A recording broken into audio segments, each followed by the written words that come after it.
ഒരു കിടിലം പുൽക്കൂടാണ് കേട്ടോ. ഇതിലെ വെറൈറ്റി സാധനം എന്ന് പറഞ്ഞാൽ അവിടെയായിട്ടൊക്കെ കുറച്ച് ക്രിസ്മസ് അപ്പൂപ്പൻ ഇരിപ്പുണ്ട്. വെറൈറ്റി ക്രിസ്മസ് അപ്പൂപ്പൻ ദോ വരുത്. ഒരാള് മേലെ കൂടെ സൈക്കിൾ ചവിട്ടി കൊണ്ടുവന്ന്. അതൊന്നും അല്ല കോമഡി. ഏറ്റവും കോമഡി എന്ന് പറഞ്ഞാൽ ഒരു ക്രിസ്മസ് അപ്പൂപ്പൻ അടിച്ച് ഫിറ്റായതോ ഇരിക്കുന്നു.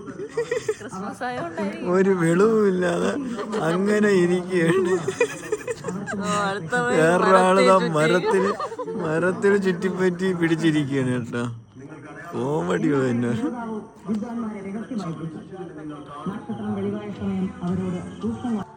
അപ്പോൾ കള്ളു കുടിച്ചാൽ വീട്ടിൽ പോണം, അല്ലാതെ ഈ സ്പീക്കറിന്റെ വണ്ടേ കയറി ഇരിക്കല്. ഒന്നിരിക്കുന്നു കെട്ടിപ്പിടിച്ചോണ്ട് വീട്ടിൽ പറഞ്ഞിട്ട് തന്നെ